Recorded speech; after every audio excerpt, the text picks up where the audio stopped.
سلام دوستای عزیزم، امیدوارم که حالتون عالی باشه. امروز میخوایم با هم دیگه کوکو بادمجون درست کنیم. یک کوکوی خوشمزه و خیلی راحت.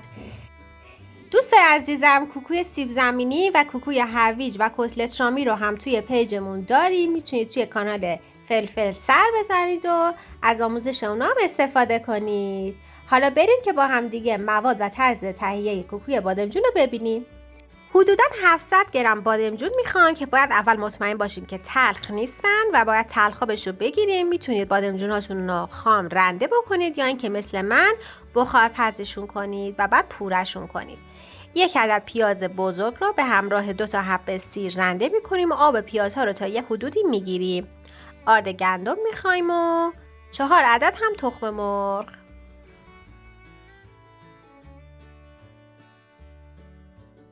شروع ما میایم سیر و پیاز رو با بادمجونا خوب مخلوط میکنیم و هم میزنیم.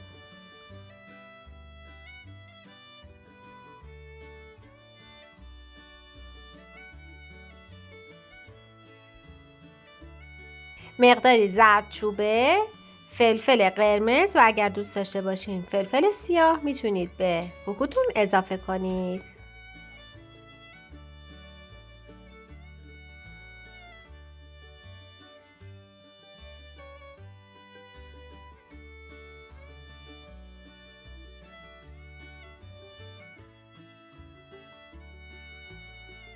نمک هم اضافه میکنیم.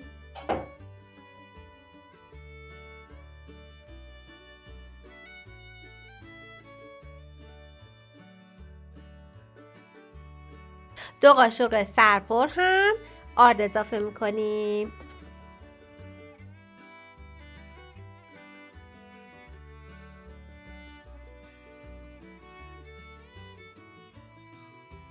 تا قبل از اینکه تخم مرغ رو اضافه کنید مواد خشک کوکو رو خوب مخلوط بکنید که آرد و ادویه هاتون گلوله نشه. 4 عدد تخم مرغ داریم که اونها رو هم میشکنیم و خوب هم میزنیم. دوستای عزیزم، این مقدار موادی که خدمتتون عرض کردم برای 5 تا 6 نفر یک غذای کاملا سیر کننده است.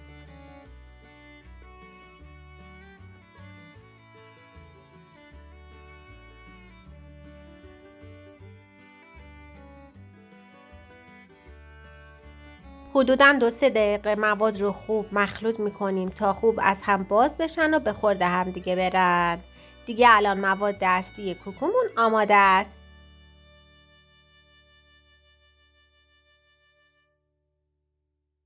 میریم که با هم سرخش کنیم. اول توی تابه روغن بریزید و بذارید خوب هم تابه هم روغن گرم و داغ بشه.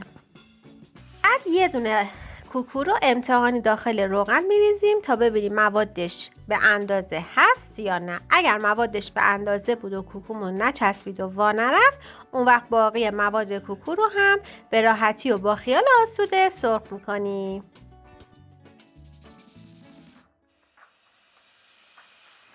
خب شکر خدا مواد کوکومون انگار همه چیزش میزون و به اندازه از کوکومون خراب نشد. فقط من یکم زود برگردوندمش که هنوز خوب سرخ نشده بود.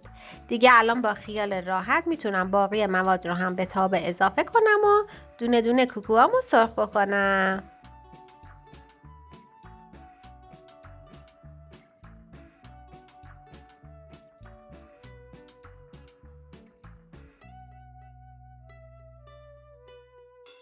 زیر شعله گازتون رو ملایم کنید که کوکوهاتون هم خوب سرخ بشن و هم خوب مغز پخ بشن. وقتی که یک طرف کوکوها سرخ شدن، اون وقت به آرامی برشون میگردونیم تا طرف دیگرشون هم خوب طلایی و سرخ بشن.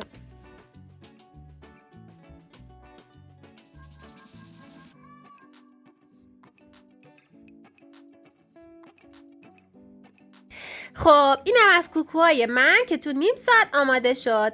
بافت بیرونیش برشته شده و بافت داخلش هم خوب مغز پخ شده. دیگه چی از این بهتر؟ اگر بادمجون دوست دارید حتما امتحانش کنید. اگر از این آموزش ویدیو هم خوشتون اومد لایک فراموشتون نشه.